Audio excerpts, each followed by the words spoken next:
আসসালামু আলাইকুম। আজ 18 ফেব্রুয়ারি 2025 সোমবার। শুরু করছি চেঞ্জ টিভি প্রতিদিনের গল্প অনুষ্ঠান। দর্শক, আপনাদের সঙ্গে রয়েছি আমি আবিদ আজম। শুরুতেই সংবাদ শিরোনাম।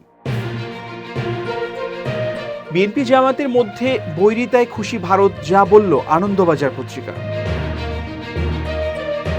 বিএনপি ও জামাতের ডাকে দোটানায় ইসলামী দলগুলো।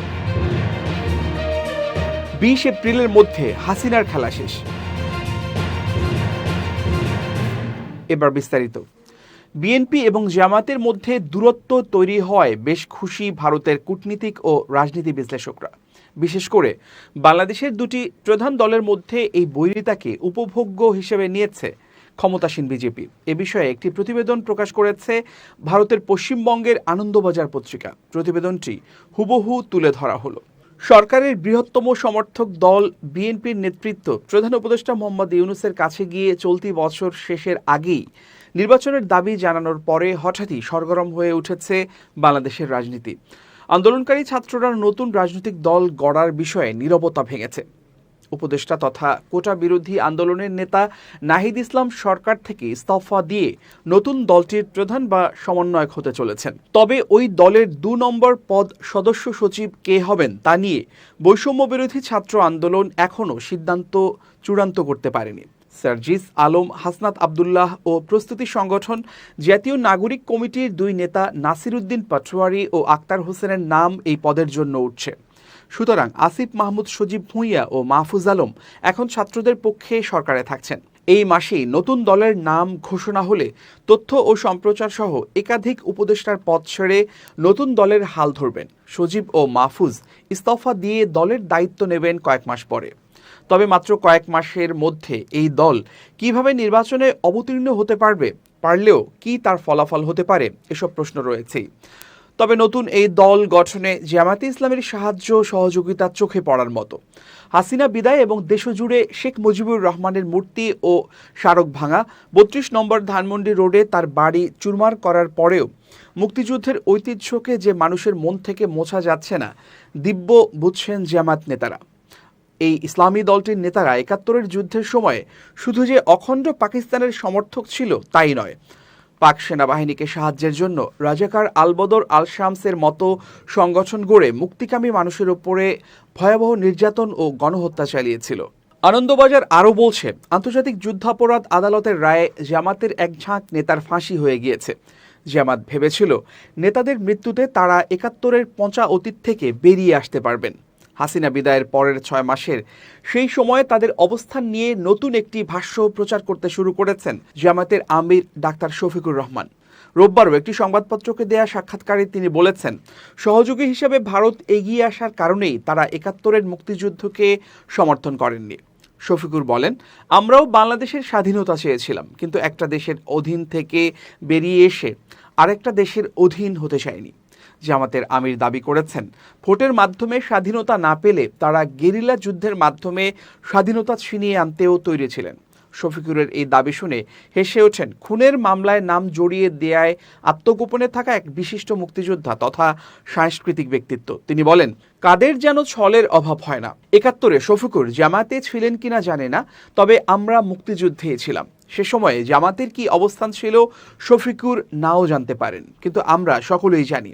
গালগল্প বলে যে দেশের মানুষকে তিনি বোকা বানাতে চাইছেন, তার এবং বাংলাদেশের অনেকেই মনে করেন নিজেদের মুখ থেকে মুক্তিযুদ্ধের কালি উঠছে না দেখে জামায়াত পেছন থেকে বৈষম্য বিরোধী ছাত্রদের নিয়ে রাজনৈতিক দল গঠন করাচ্ছে। নতুন দলকে সমর্থনের আর্জি নিয়ে বাকি ইসলামী দলগুলোর সঙ্গে বৈঠক করেছে জামায়াত ইসলামী।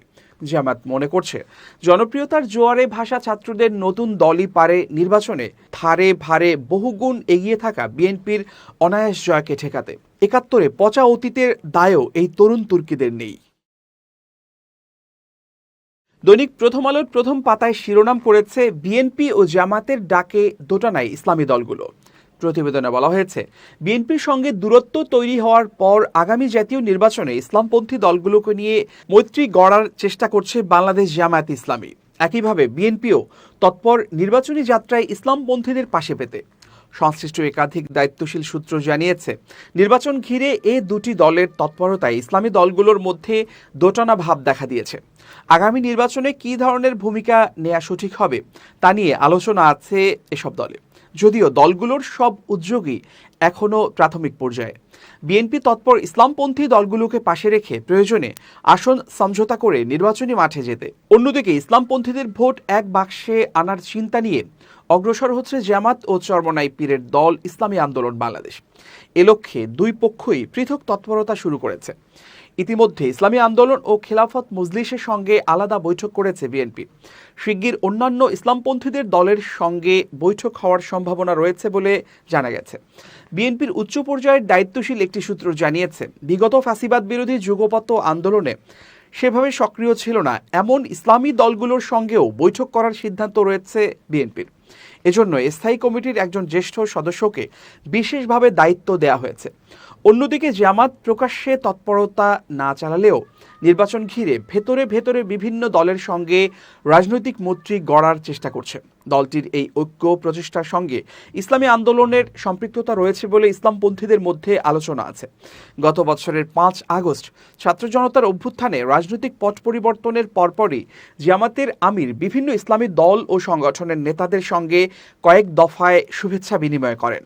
এরপর দলটি বিভিন্ন ইসলামী বক্তা, আলেম ওলামা ও পীর মাশায়েখদের সঙ্গেও পৃথক মতবিনিময় করে। সংশ্লিষ্ট ব্যক্তিরা বলছেন, পরবর্তী রাজনৈতিক লক্ষ্য স্থির করেই জামাত এই কার্যক্রম শুরু করে। দীর্ঘদিনের বিরোধ এড়িয়ে চরমনাই পীরের বাড়িতে গিয়ে সৌজন্য সাক্ষাৎ ও আতিথেয়তা গ্রহণের ঘটনা ওই কার্যক্রমেরই অংশ। এ বিষয়ে বাংলাদেশ খেলাফত মজলিসের আমির মাওলানা মামুনুল হক বলেন, আপাতত যেটা মনে করছি, বিএনপি জোট করবে কিনা সন্দেহ আছে। তারা বিভিন্ন ইসলামী দলের বড় নেতাদের আসন দিয়ে সমঝোতার চেষ্টা করবে, কিন্তু তাতে বিএনপি তাদের প্রত্যাশা পূরণ করতে পারবে বলে মনে হয় না। অন্যদিকে জামাত ও ইসলামী আন্দোলন অতীতের তিক্ততা মিটিয়ে এখন ঘনিষ্ঠ। তারা ইসলামপন্থীদের ভোট এক বাক্সে দেওয়ার যে উদ্যোগ নিয়েছে, এটার সম্ভাবনা উজ্জ্বল হয়ে উঠছে। সব ইসলামী দল ঐক্যবদ্ধ হলে এটার অসম্ভব বলে মনে করি না। দেশের ধর্মভিত্তিক প্রধান ইসলামী দল বাংলাদেশ জামায়াতে ইসলামী, এর পরেই রয়েছে ইসলামী আন্দোলন। নির্বাচন সামনে রেখে দল দুটি ঘনিষ্ঠ হয়েছে। সম্প্রতি ইসলামী আন্দোলনের প্রধান নেতা সৈয়দ মোহাম্মদ রেজাউল করিমের বরিশালের বাড়িতে যান জামায়াতের আমির শফিকুর রহমান। এরপর বিভিন্ন বিষয়ে দল দুটির শীর্ষ নেতৃত্বের বক্তব্য এবং আগামী নির্বাচন ও সংস্কার প্রশ্নে প্রায় অভিন্ন অবস্থান প্রকাশ পায়। পরে বিএনপির মহাসচিব মির্জা ফখরুল ইসলাম আলমগীরও পুরানা পল্টনে ইসলামী আন্দোলনের কেন্দ্রীয় কার্যালয়ে গিয়ে দলের আমিরের সঙ্গে সাক্ষাৎ করেন। ফ্যাসিবাদ বিরোধী শক্তিগুলো পরস্পর আঘাত করে কথা না বলা সহ 10টি বিষয়ে একমত হন তারা। কার্যত এ দুটি ঘটনার মধ্য দিয়েই নির্বাচন সামনে রেখে বিএনপি ও জামাতের পৃথক তৎপরতা প্রকাশ পায়। জুলাই আগস্টে গণহত্যার ঘটনায় মানবতাবিরোধী অপরাধের অভিযোগে দায়ের করা মামলায় স্বৈরশাসক শেখ হাসিনার বিরুদ্ধে তদন্ত আগামী 20 এপ্রিলের মধ্যে শেষ করতে নির্দেশ দিয়েছেন ট্রাইব্যুনাল। মঙ্গলবার আন্তর্জাতিক অপরাধ ট্রাইব্যুনালের চেয়ারম্যান বিচারপতি মোহাম্মদ গোলাম মর্তুজা মজুমদারের নেতৃত্বে 3 সদস্যের ট্রাইব্যুনাল এ আদেশ দেন।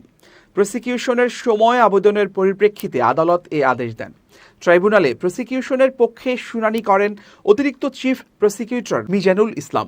এর আগে গত 17 ডিসেম্বর জুলাই আগস্টের গণহত্যার ঘটনায় মানবতাবিরোধী অপরাধের অভিযোগে দায়ের করা 2 মামলায় শেখ হাসিনা, ওবায়দুল কাদের সহ 46 জনের বিরুদ্ধে তদন্ত 2 মাসের মধ্যে শেষ করার নির্দেশ দেন ট্রাইব্যুনাল।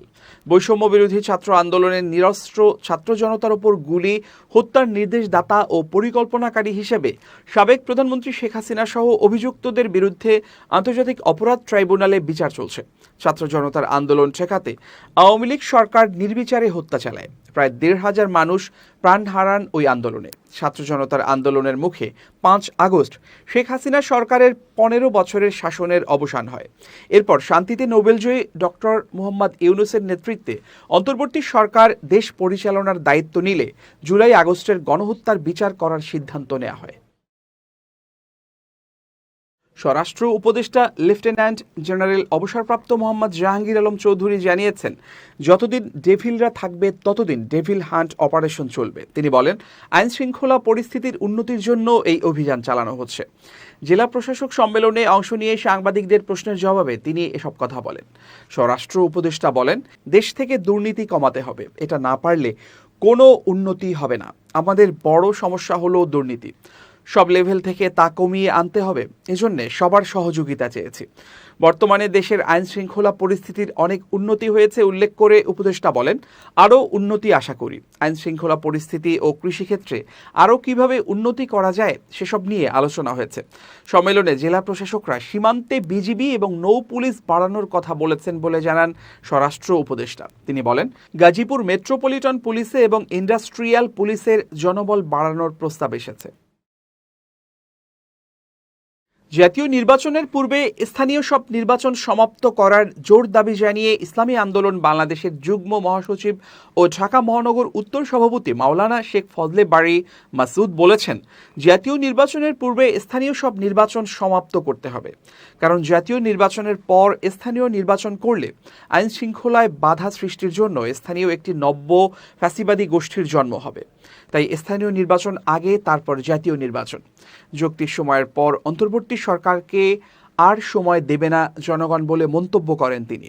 সম্প্রতি অন্তর্বর্তী সরকার প্রধান ডক্টর মোহাম্মদ ইউনূসের সভাপতিত্বে ফাঁসিবাদ বিরোধী সব রাজনৈতিক দলের অংশগ্রহণের মাধ্যমে 6টি সংস্কার কমিশনের ঐকমত্য বৈঠকের প্রতিক্রিয়ায় এসব কথা বলেন তিনি বলেন, সব রাজনৈতিক দল ও ছাত্র প্রতিনিধিদের স্বতঃস্ফূর্ত অংশগ্রহণ, টেকসই প্রস্তাবনা, জাতীয় সমস্যা সমাধানে সবার আন্তরিকতা জাতিকে আশান্বিত করেছে। কিন্তু সবকিছুর মূল যে লক্ষ্যবিন্দু তা হলো সংস্কার প্রস্তাবগুলোর বাস্তবায়ন তথা দৃশ্যায়ন। এক কথায় দেশবাসী সংস্কারগুলো দ্রুত দৃশ্যমান দেখতে চায়। এক্ষেত্রে ট্রানিকেল পলিসি ইত্যাদি বলে কালক্ষেপণের কোনো সুযোগ নেই। এবার অন্যরকম একটি খবর। শুনতে অবাক লাগলেও ভিন্ন নিয়মে চালিত হয় এক গ্রাম, যে গ্রামে সব ধরনের বাদ্যযন্ত্রের ব্যবহার নিষিদ্ধ করা হয়েছে। সেখানে সমাজপতিরা গ্রামের অন্যান্যদের ওপর চাপিয়ে দিয়েছে এই খড়গ। যদিও সমাজপতিদের দাবি, গ্রাম্য মারামারি, সহিংসতা দূর ও উঠতি বয়সী তরুণদের পড়াশোনায় মনোনিবেশ, এমনকি তৃতীয় লিঙ্গের হিজড়াদের গ্রামে ঢুকে অসদাচরণ থেকে বাঁচতে এই নতুন নিয়ম চালু। সরেজমিনে গিয়ে দেখা যায়, দেশের প্রচলিত আইনের বাইরে চালিত এই গ্রামের সন্ধান মিলেছে। ঝিনাইদহের হরিণাকুণ্ড উপজেলার ফলসি ইউনিয়নের প্রত্যন্ত এক গ্রাম সরাতলা, যেখানে গত 1 মাস আগে সমাজপতিরা আলোচনার মাধ্যমে স্থির করেছে এই গ্রামে এখন থেকে কোনো অনুষ্ঠানেই আর কোনো বাদ্যযন্ত্রের ব্যবহার করা যাবে না। এমনকি হকার ও তৃতীয় লিঙ্গের হিজড়া নিষিদ্ধ করা হয়েছে। 100 টাকার একটি স্ট্যাম্পে প্রায় 20 জন মিলে এই সিদ্ধান্ত নিয়েছে বলে গ্রাম ঘুরে জানা গেছে। এমনকি তারা সেই সিদ্ধান্তের স্ট্যাম্পের ফটোকপি গ্রামের প্রায় সব দোকানে সাটিয়ে দিয়েছে। এই নিয়মের ব্যত্যয় হলে তাকে আইনের আওতায় আনা হবে বলেও লেখা আছে। সেই সঙ্গে কমপক্ষে 4000 টাকা জরিমানাও গুনতে হবে বলে স্ট্যাম্পে উল্লেখ করা হয়েছে। সরাতলা পশ্চিমপাড়া মসজিদ কমিটির সভাপতি এনামুল হক অবশ্য দাবি করেছেন, গ্রাম্য হানাহানি, মারামারি, সহিংসতা দূর ও উঠতি বয়সী তরুণদের পড়াশোনায় মনোনিবেশ করানোর জন্যই তাদের এ উদ্যোগ। ফলসি ইউনিয়ন 1 নম্বর ওয়ার্ডের মেম্বার তহিদুর রহমান দাবি করেন, এ ব্যাপারে বেশিরভাগ গ্রামবাসী একমত। সবার মতামতের ভিত্তিতে এটি করা হয়েছে। এখানে কমিটিতে 20 জন সদস্য আছে। তার মধ্যে মসজিদ কমিটির সভাপতি, শিক্ষক, কৃষক, মুয়াজ্জিন, ইমাম সবাই আছেন। এবার খুব জরুরি 1 মিনিট জানাচ্ছেন ইউনেস্কো ক্লাব পুরস্কার বিজয়ী সাংবাদিক আমিরুল মোমিনিন মানিক। খুব জরুরি 1 মিনিটে প্রত্যেককে আমন্ত্রণ। প্রিয় বন্ধুরা, 2টো পরামর্শ জীবনের জন্য খুবই গুরুত্বপূর্ণ। প্রত্যেকটা দিনকে আপনি মনে করুন নতুন দিন, আজ থেকে কাজ শুরু করলেন। দ্বিতীয় বিষয় হচ্ছে ভুল সংশোধন করে নিন। আপনি যদি একটা ভুল করার পর মনের মধ্যে সেই ভুল নিয়ে ভাবতে থাকেন, দ্বিধাগ্রস্ত থাকেন, তাহলে সামনের দিকে এগুতে পারবেন না, বরং আটকে যাবেন।